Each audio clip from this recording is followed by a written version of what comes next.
TorahCafe.com.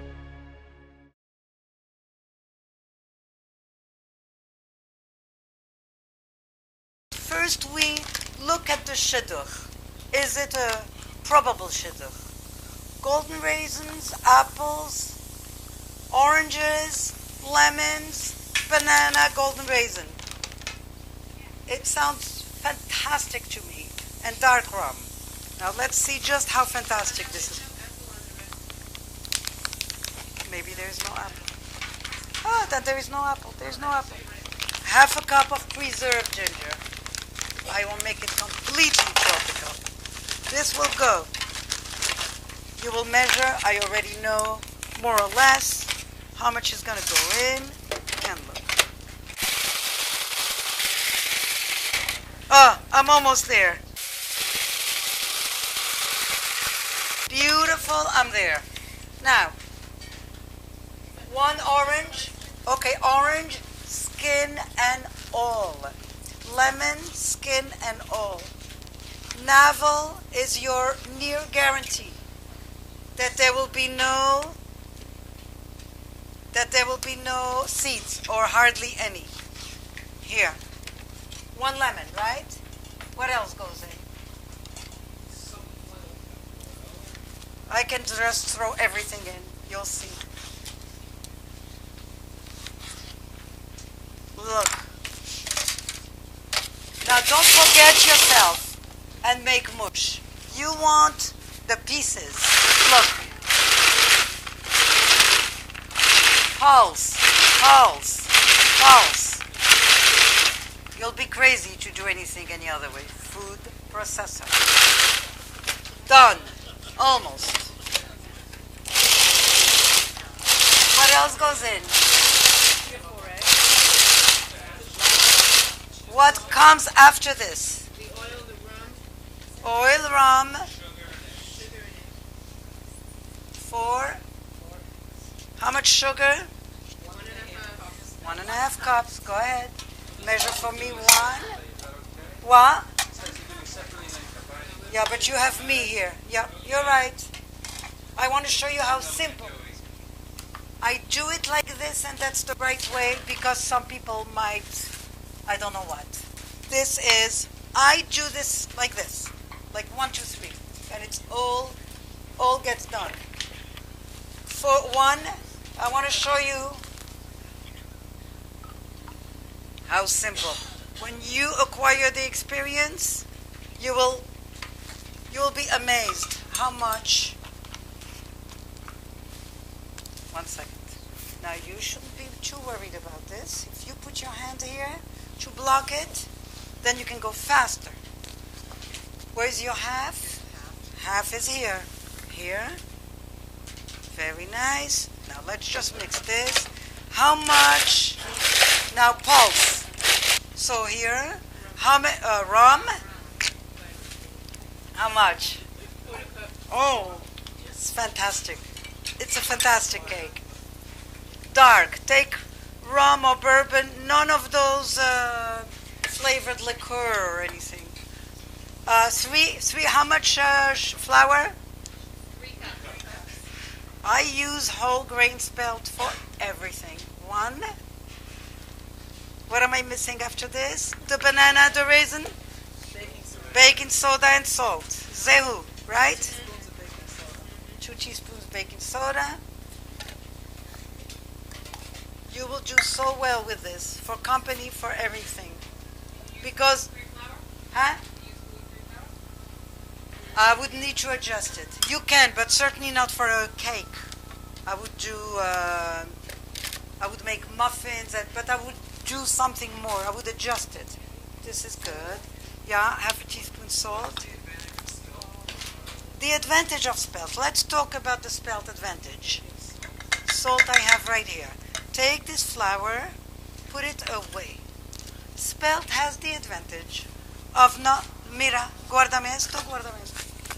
Spelt has the advantage of not putting the whole nation on an unnecessary gluten-free diet. We don't understand. Is everybody of course not, but everybody was told as a diet, it was a quarter of a cup. Everybody was told that you don't want to have problem. Just don't have any gluten. So everybody's tripping over themselves. What can I have that's not gluten? Let me ask you. Do you have celiac? No. I am guessing you don't have celiac. You are exploring. Am I right? With gluten-free alternatives. Am I right? I have two gluten intolerant. In your. So now here we have. Now we are here about 30 people. I have 2 celiac. 2 people that have to worry about celiac. Anybody else? No. 2 out of 30 looking for gluten-free. We can live with that. The problem comes when how much raisins did I tell you? Delicious. And a banana. So here is for you. It does not apply to you who have to accommodate gluten-free. Let's talk about the others. Spelt gives you a real opportunity to work with a flour that behaves virtually like wheat flour. It is in fact a wheat, an ancient, it's a precursor of the wheat as we know it. It's a very old ancient grain, kusemet. It's mentioned in the plagues, the what's it called, the makot, it's the number 5 or 6. When Moshe goes to Pharaoh and said, don't be an idiot. If you decide to let my people go now, we still have a chance. The seora and the kusemet are grown. What does that mean, that everything is destroyed but not them? That alone should tell you that the grain is so sturdy, because the outside is so sturdy, meaning it has all its nutrients inside. It does not get rancid easily because the outer skin is very sturdy. It's not like wheat that gets very rancid. It has very high fiber, very high protein, low gluten. The low gluten it has is enough gluten to make bread, challah, pizza. Why should we be deprived of it if we don't have celiac? Let's go. You understand? It's altogether a much, much, much better deal than wheat in every way. So you have spelt spaghetti, you can now make meatballs, you can have spelt, you can make pizza, you can make so many things without racking your brains unless you are celiac. Now this is not to say that I don't accommodate celiac.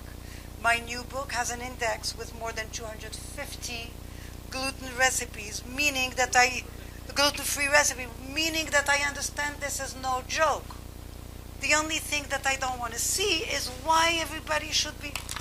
My husband is a very reasonable eater. He eats only what's good for him. He never pigs out. He's tall, he's thin, he's fit. Why should I not have it? What's the problem? If I can have it, I want it. Give it to me. You understand?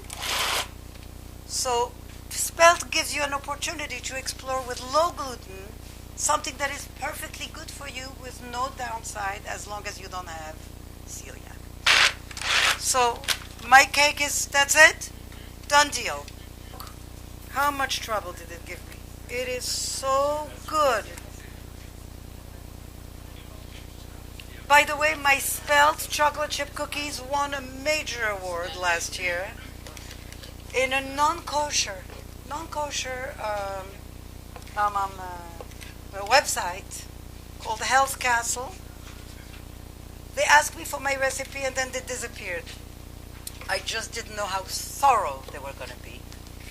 It turns out that they took like hundreds of recipes, went to studio kitchens and spent a few weeks experimenting. How beautiful is that? You'll see in an hour. We'll take it back out.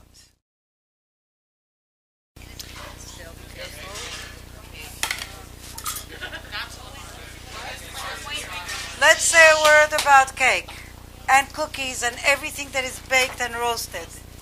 I don't want you to think that you're going to get something as terrific in flavor, texture, and everything when you take something disposable.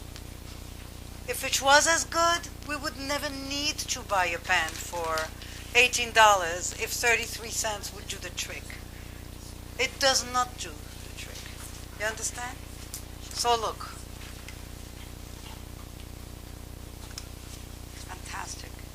all detached. Okay, we're gonna. I think it's not gonna follow me. I'm gonna buy. I just broke my fantastic. I let it slip off my hand. My big platter, my big round, like 14 ounces maybe, 14 inches. See that? Makes you look like a real professional. It's true. Okay. Look. Why do we always want to do this? We always want to do invert and let it cool because when you invert it, the moisture that precipitates in the bottom starts evaporating, meaning it's not gonna get soggy, like it would if the heat would go back to it after you take it out. So now I want to reverse this and put it on the other side. Ha! Okay. Already I know that if it breaks, I won't cry. Already I know that. It's no big deal. Exactly. So what am I going to do to get it on that?